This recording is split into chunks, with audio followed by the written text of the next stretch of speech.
your performances on American Idol really captured the nation's heart. So let's kind of travel back in time to that moment. What was going through your mind during, first of all, I can't sing worth a doggone, but some years ago, I got in my mind that I was going to go on American Idol just for the experience, knowing I would never advance in the competition. So I'm just going to live vicariously through you. What was going through your mind during those moments on stage, on during your time on American Idol?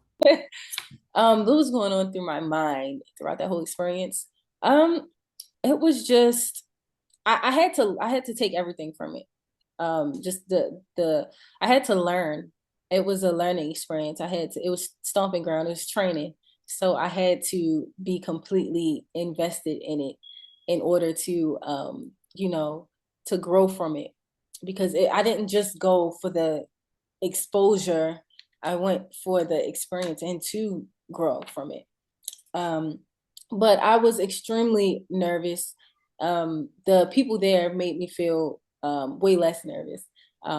But it was just a lot of fun. It was just a lot of fun. It was definitely nerve-wracking. It was definitely high anxiety sometimes.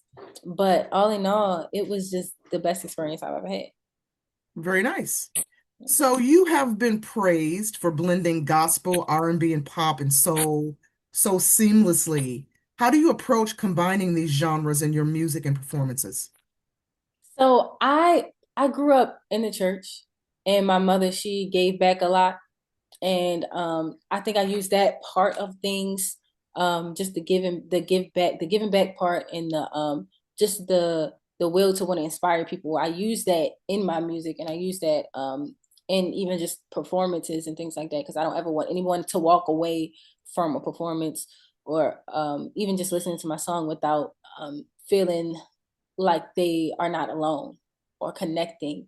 So I think that's where I blend all of those things. And R&B, I love R&B. I'm an R&B girl, so I love blending the two, and then I love to sing. So the soul part, I just have to put my all into songs, and I think it's really a good balance of all of those three genres and things. Okay, so speaking of these genres, who are your top three favorite artists? Like who most inspires you? Who do you pull inspiration and who fuels your creativity? So definitely, Whitney Houston is. I'm a student of hers. Um, More current artists, I would say SZA. I think she's a great writer. I think she's broke down some walls. Especially just recently, she's doing everything. Um, and I might as well just go the king of pop, Michael Jackson. He's just so musical, and I really long to be as musical as he was, and just so in control of everything. If something is not right, he'll fix it. So I long to be like that as well. So I'm inspired by those three artists, and so Very many more, but those are the ones that's coming to the top of my head. main ones, very nice. And of course, we mentioned earlier that you had the opportunity to perform alongside Jennifer Holliday, the icon, the legend, on American Idol. So that must have been an unforgettable moment for you. What did you learn from that experience that you'll carry forward in your career? Yes, absolutely. She's a legend. She's the original Dream Girl. And I think it's just the professionalism.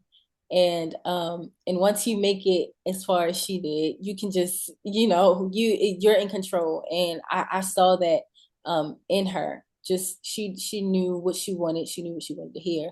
And she helped me navigate through that whole performance. And I learned just professionalism. You have to stay on it. You have to be extremely professional and just ready. So the key was dropped down a few keys, and just for example, and I'm not really comfortable in that key. So I just had to try to maneuver through that key to just to accommodate, and to just for both of us to be comfortable while we're up there. So definitely professionalism, and she was just so nice and so sweet. So that was a great experience. So, Gabby, what would you say has been the biggest challenge in your rise to stardom? I mean, I'm again going to my notes. Your journey from performing Go the Distance for Disney to becoming a AI finalist, I'm sure is quite inspiring for Mhm. many young artists, right? Especially young women, and of course, young women of color. So they might want to know, what has been the biggest challenge in your rise to stardom so far? My biggest challenge, um, I would say my biggest challenge is just sometimes my nerves get the best of me, but um, I think that's just with everybody. So I would say just that's been my biggest challenge, just getting out of my head. My vocal coach, she always tell me to get over myself, get out of your head, and I think just getting out of my comfort zone, and realizing that there's no comfort zone in this industry. You gotta do what you have to get out of your comfort zone. I'm so chill. I'm a family person, and I'm so introverted, that I forget I have to do this. I have to be a whole different person, an extroverted person. And I realized that there's no comfort zone. So that's been a challenge for me. Just, coming out of my comfort zone and yeah. And you are about to headline a four-city tour and open for Eric Benet. Mhm. When does the tour kick off, and what can fans expect from your live shows this year? So Tuesday, August 12th is when the tour kicks off. I'll be in Atlanta at the Atlanta City Winery. I'm actually in Atlanta right now for the first time ever, and I'm just enjoying it, eating some good food, just all the things. But you can just expect just me, who I am as an artist, who I am as an individual. I was just talking to somebody about how intimate the room is, and I've realized that it's just so much better when the room is intimate. It's a little bit nerve wracking because everybody's just staring at you. You can see everybody, but I think it's so much better, especially right now in my career, to have an intimate room like that so people can get to know who I am, and so that it can just feel a little bit more personal than just a huge room full of a whole bunch of people. I get to really sit down and talk to people directly and just tell them about my journey, and which I am doing. Me and my team, we put together a show that really shares my journey throughout, my years of life, which is, I'm 23, so there's still so much more to go. But um yeah, we put together some segments. I'm doing a Whitney Houston tribute. Her birthday was this past. It was a few days ago, so I'm doing that, and I'm also sharing some of my original music, and as well as just paying homage to the each city that I'm going to. And of course, what's your website? So if people want to follow along and stay up to date with your tour dates and other projects you are going to be dropping and involved with this year, where can they find you on social media? So you can follow me at Gabby Samone music on all social media platforms, and my website is gabbysamone.com. You have received accolades and praise from Jennifer Hudson, Fantasia, Adam Blackstone. How have these celebrity endorsements, endorsements from your fellow peers in the music industry, how have these endorsements impacted your confidence and artistic direction? Oh my gosh, they've impacted me so much.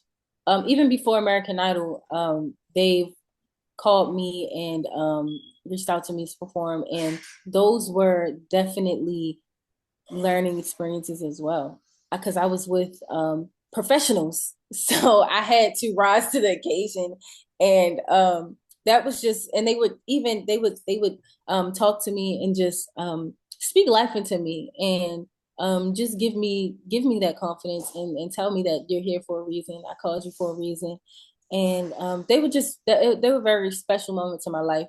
So I appreciate them. Gabby, last question for you today, Miss. I mean, you have new music coming out this summer. Can you give us a sneak peek into what themes or sounds you're exploring with these new tunes you're cooking up?